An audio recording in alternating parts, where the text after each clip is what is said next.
අනේ අයියා අම්මේ මාව දාලා ගියේ. ඔයා නැතුව මට ගොඩක් පාළුයි. නේ අම්මේ ආයේ එන්නකෝ. ඉතින් අර අඬමින් හිටියේ නිමාලේ. ඉතින් නිමාලගේ අම්මා මිය ගියා. ඉතින් නිමාලගේ අම්මා මිය යාමත් සමගම ඇගේ පියා කුඩා අම්මෙක් නිවසට රැගෙන ආවා. තාත්තේ මේ කවුද මේ? මේ තමයි පුතේ ඔයාගේ අලුත් අම්මා. ඔයා අද ඉඳන් මෙයාට අම්මා කියන්නේ. ඒ වගේම මේ ඉන්නේ ඔයාගේ සහෝදරිය. එයා ඔයාට වඩා ගොඩක් මාලයි. ඉතින් එයාවත් ආදරෙන් බලා ගන්නකෝ. ඉතින් නිමාලිට නම් හැමදාම වගේ කුඩා අම්මගෙන් ලැබුණේ කුඩා අම්ම සැලකිලි. ඉතින් එයා ගොඩක් දුකින් තමයි මේ නිසා හිටියේ. නිමාලි තමුන්ට තේකක්වත් හදා ගන්න බෑනේ. අනේ කුඩා අම්මේ මං දන්න විදියට හැදුවේ. තේක රස නැද්ද? බලනවා මේ තේක කටේ තියන්න බෑ. අනේ මන් දන්නේ තමුන්නම්. දැන් කැලෑවට ගිහින් දර ටිකක් අඩන් එනවා. ඊදට දර ඉවර වෙලා. හරි කුඩා අම්මේ මම යන්නම්කෝ. ඉතින් අහිංසක නිමාලි ගොඩක් පයෙන් කැලෑවට යන්න පිටත් වුණා. ඉතින් මේ අතරතුරේදී කුඩා අම්මා ඇගේ දියණියත් සමග හෝටලයක ආහාර අනුභව කරමින් තමයි සිටියේ. ඊළඟ දවස උදෑසන උදා වුණා. ඉතින් අහිංසක නිමාලි දර ටික කොහොම හරි කඩන් ආවා. හරිම සුවඳයි. මං හිතන්නේ කුඩා අම්මා සමෝසා හදලද කොහෙද? කුඩා අම්මේ මට හොඳටම බඩගිනි. කුඩා අම්මා ඊයේ රෑ මොනවද හැදුවේ? අනේ මටත් දෙන්නකෝ මොන හරි කන්න.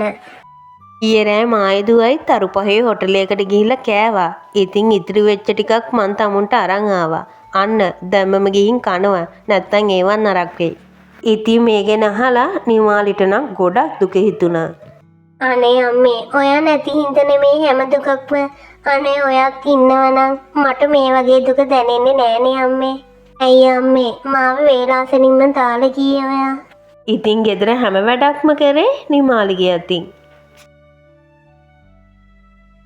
අංගා අපේ නිමාලිගේ දුවට වයසක් දැන් හරි. එයාවට අග්ගාල පන්දර දුන්න නම් හරි නේද? එතකොට පුළුවන් අපිට ආකාශනා දුවටත් හොඳ මකුලක් කරලා දෙන්න. ඒක නම් හොඳයි මහත්තයා. ඒ කෙල්ලගේ වයසත් හරි. අනේ හොඳ මහත්තයෙක්ට අපි බන්දලා දෙමු. හරි ගංගා මම ඉක්මනටම කපු මහත්තයට කතා කරන්නම්කෝ. කපු මහත්තයෝ අපි අර ප්‍රොපෝසල් එකට කැමතියි. එයාලට ඉක්මනටම අපේ ගෙදරට එන්න කියන්නකෝ. ඉතින් කුඩා අම්මා නිමාලිගේ තාත්තා ගෙදර ඉඳති වෙලාවට නිමාලිගෙන් හොඳට වැඩ ගත්තා. ඔය මදි නිමාලි හොඳට ඉක්මනට කරන්න. අනේ කුඩා අම්මේ මට දැන් හොඳටම බඩගිනි. දැන් මට වැඩ කළත් මහන්සි. මගේ ඇඟට පණ නෑ. අනේ මට කන්න මොනවා හරි දෙන්න. තමුන්ට බඩගිනිද? ඉන්නකො මං තමුන්ට හොඳ කෑමක් දෙන්න. ඉතින් එහෙම කියලා කුඩා අම්මා නිමාලිට හොඳටම ගහන්න පටන් ගත්තා. නිමාලි වේදනාවෙන් කෑ ගැහුවා. වේදනාව කොච්චර තිබ්බත් නිමාලි ආයෙමත් ගෙදර වැඩ කරන්න පටන් ගත්තා.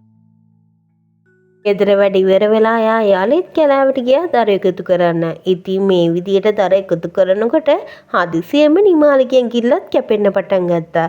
එයා වේදනාවෙන් කෑ ගැහුවා. නේ දෙයනේ මගේ ඇඟිල්ල මට හොඳටම රිදෙනවා. අනේ අම්මේ ඔයාට ආයෙමත් මගේ ගාවට එන්න බැරිද? අනේ මට හරිම පාළුයි අම්මේ. ඉතින් ඔය විදියට නිමාලි කැලේ ඇතුළට යනකොට නිමාලි හදිසියෙම දැක්කා ලස්සන ගවුමක් හක් යට තියෙනවා. දෙයනේ මේ ගවුමේ ලස්සන. ඒක මායාකාර ගවුමක්ද? ඉතින් එහෙම කියලා නිමාලි අර ගවුම ගාවට ගියා. අනේ ඇත්තමයි මේක නම් මායාකාර ගවුමක් තමයි. බලන්නකො මේ ගවුමේ ලස්සන. මං කවමදාවත් දැකලා නෑ මෙච්චර ලස්සන ගවුමක්. අනේ මේ ගවුම මම ගන්නවා. ඉතින් නිමාලි අර දර ටිකත් අරගෙන අර ගහ යට තිබ්බ ගවුමත් අරන් ගියා. මොකද මේ මොන ගවුමක්ද? තමුන් කැලෑවෙන් ගවුම තුස්සන් එනවද? බලන්නකො කුඩා මේ ගවුම ලස්සන. මේ ගවුම ඇත්තටම ලස්සනයි නේද? මේ ගවුම අරන් ආවෙත් කැලෑවෙන්. එහෙමද? එහෙනම් දැන් තමුන්ගේ මඟුල් දවසටම ওই ගවුම අදිනවකෝ. ටික වෙලාවකට පස්සේ කුඩා අම්මගේ දියණිය එතනට ආවා. අම්මේ ඇත්තටම මේ නිමාලිට පිස්සුද? මෙච්චර කැත ගවුමක් කැලෑවෙන් උස්සන් එන්න. බලන්නකො මේකේ හැටි. මේක තනින් තන ඉරිලත් එක්ක. මෙයාට නම් පිස්සුද කොහෙද අම්මේ? මෙයාට කියන්න මගුල් දවසට ඕකම අදින්න කියලා. සත්‍ය කෙවිලි ගියා. නිමාලිගේ කසාද දවසත් උදා වුණා. ඔන්න නෝනා දැන් නම් ඔක්කොම සූදානම්. එහෙමද අපේ නිමාලිගේ කසාදනම් හොඳටම වෙයි නේද මහත්තයා මට නම් හරිම සතුටුයි නිමාලි ගොඩක් ලස්සන මනමාලි එක්කලා ඉඳීවි මට නම් එයාව දකින්නකම් ඉවසිල්ලක් නැහැ ඉතින් කුඩා අම්මා නිමාලි ලෑස්තිද කියලා නිමාලි කාමරයට නිමාලිව බලන්න ගියා මෝඩ කෙල්ල තමුන් ඉක්මනට ඇඳ ගන්නවා දැන් මගුල් පෙරහැර එනවත් ඇති තමුන් තාම ලෑස්ති නැද්ද අනේ කුඩා අම්මේ මට මගේ අම්මව මතක් වුණා. අනේ අම්මේ බලන්නකෝ මගේ ලස්සන දවසවත් අම්ම නෑනේ. අනේ මගේ කසාද දවසටත් අම්ම හිටියේ නම් මගේ අම්ම කොච්චර සතුටු වෙයිද. අම්මගේ ලොකුම හීනේ උනේත් මාව ලස්සන මනමාලියෙක් කරන්න. ඉතින් නිමාලි අර මායා ඇඳුම අදින්න පටන් ගත්තා. මේ ඇඳුමේ අමුතු දිස්නයක් තියෙනවා. අනේ ඇත්තටම මේ ඇඳුම ගොඩක් ලස්සනයි. මට ගොඩක් මැච් වෙනවා. ඇත්තටම මේක මායා ගවුමක් වගේමයි. මේක නිකන් ගවුමක් කියලා මට හිතෙන්නෙම නැහැ. මේකේ මොකක් හරි අමුත්තක් මට දැනෙනවා. මේකේ තියෙන අමුතු දිස්නයක්. මේ ගවුම පුදුම විදියට දිලිසෙන්නේ. ඉතින් එකපාරටම නිමාලිට කවුදෝ කතා කරන්න පටන් ගත්තා. නිමාලි අද ඔයා ගොඩක් ලස්සනයි. හරියට සුරංගනාවියක් වගේ. මං හිතුවා හරියටම හරි. මේක මායා ගවුමක් තමයි. ඔව් ළමයෝ මේක මායා ගවුමක්. මේක අඳින්නත් පුළුවන් ඔයා වගේ කරුණාවන්ත ගෑන් ළමයින්ට විතරයි. මේක සුරංගනාවියන්ගෙන් එවන තෑග්ගක්.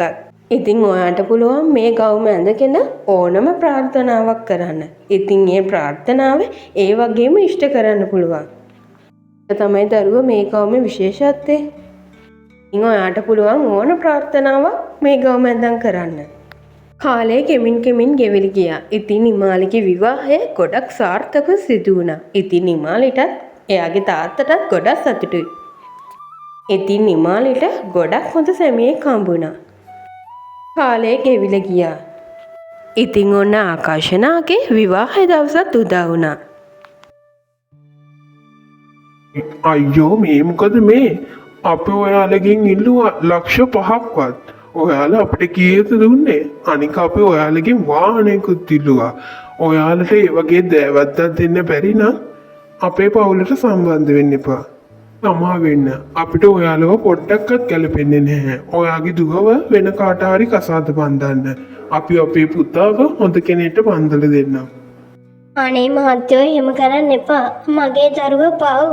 ඉතින් මේක දැකලා නිමාලිට ගොඩක් දුක හිතුණා. දෑවැද්ද නිසා විවාහය නවත්තන්න ඕනේ නෑ. ඔයාලා ඉල්ලන හැම දෙයක්ම අපි දෙන්නම්කෝ. ඔයාලා ඒ ගැන පොඩ්ඩක්වත් බය වෙන්න එපා. ඉතින් නිමාලි එයාගේ නංගි වෙනුවෙන් අර ගවුම ඇඳගෙන ප්‍රාර්ථනාවක් කරා. ඉතින් ඒ ප්‍රාර්ථනාව ඒ වගේම ඉෂ්ට වෙන්න පටන් ගත්තා. ඔන්න ඉතින් නිමාලිගේ ඉස්සරහා අංකාසි පිරිච්ච පෙට්ටියම වෙන්න පටන් ගත්තා. මාලි යාලිත් විවාහ උත්සවයට ගියා. මෙන්න ඔයාලා ඉල්ලපු හැම සතයක්ම මෙතන තියෙනවා. ඒකෙන් හින්දා මගේ ආදරණීය නංගි ආදරෙන් බලා ගන්න. අනේ නිමාලි ඔයාට බොහොම පිං. ඔයා නිසා තමයි මගේ දුවගේ කසාද රැඳුනේ. මං ඔයාට ඒ දවස්වල කොච්චර වද දුන්නද දුවේ? අයියෝ අම්මේ ඕක නවත්තන්නකෝ. මේ අපේ නංගිගේ විවාහ උත්සවයනේ. ඉතින් කුඩම්මා නිමාලිව ගොඩක් ආදරෙන් බදාගත්තා. ඉතින් ආකර්ෂණාගේ විවාහ උත්සවය ගොඩක් සාර්ථකව ඉනිම වුණා. ඉතින් ඊට පස්සේ කුඩම්ම ගොඩක් ආදරෙන් නිමාලිට සැලකුවා.